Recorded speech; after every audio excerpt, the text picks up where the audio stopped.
ఎన్టీఆర్ హీరోగా నటించిన దేవర కథ తెలుసుకోవాలని అభిమానులతో పాటు ఆడియన్స్ లోనూ చాలా ఆసక్తి ఉంది. ఇప్పటి వరకు విడుదల చేసిన టీజర్ లేదా ట్రైలర్ చూస్తే కథ గురించి ఎక్కడా క్లారిటీ ఇవ్వలేదు. తండ్రి కొడుకుల క్యారెక్టర్ ను మాత్రమే పరిచయం చేశారు.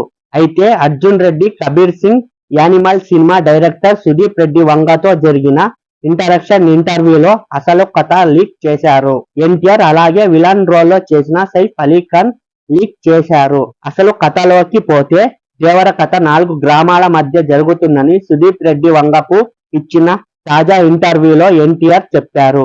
ఆ గ్రామ ప్రజలు గ్రామ దేవతలను పూజ చేస్తారని తెలిపారు.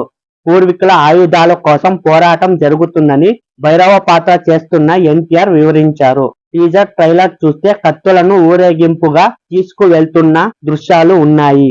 4 గ్రామాలలో ఏ గ్రామానికి పేరు ఉండదని, ఆ 4 గ్రామాలు సముద్ర తీరంలోని ఓ కొండ ప్రాంతంలో ఉంటుందని చెప్పాడు. పూర్వీకుల ఆయుధాలు గ్రామస్తులు పూజలు చేస్తారని, ఆయుధాల కోసం ఎంత దూరమైనా వెళ్తారని ఎన్టీఆర్ పేర్కొన్నారు. ఆ ఆయుధాలు ఏమిటి అనేది చూడాలి. దేవరా టైటిల్ డిజైన్ చూస్తే కత్తులు కనిపిస్తాయి. కథను రిలేట్ చేసేలా కోటాల శివ ఆ టైటిల్ ని డిజైన్ చేశారని అనుకోవాలి.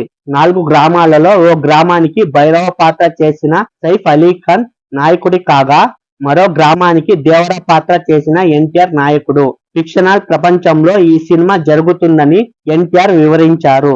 సముద్రపు తీరంలో 4 గ్రామాల మధ్య సినిమా ఉంటుందని దేవర ఫోటో చూస్తే కొత్త ప్రపంచం కనబడుతుంది.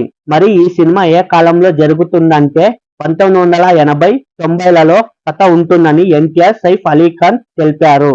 అయితే ఇప్పటికీ కొన్ని గ్రామాలలో పాటించిన ఆచారాలను ఈ సినిమాలో చూపించామని దర్శకుడు కోటాల శివ వివరించారు. అయితే 80s, 90sలలో జరిగే కథ అయినా పూర్తిగా రిమోట్ ప్రాంతాలలో జరుగుతుందని చెప్పాలి. ఈ వీడియో నచ్చితే లైక్ చేయండి. అలాగే మరిన్ని లేటెస్ట్ మూవీ అప్డేట్ కోసం నా ఛానల్ ని సబ్స్క్రైబ్ చేసుకోండి. Thank you for watching. జై హింద్.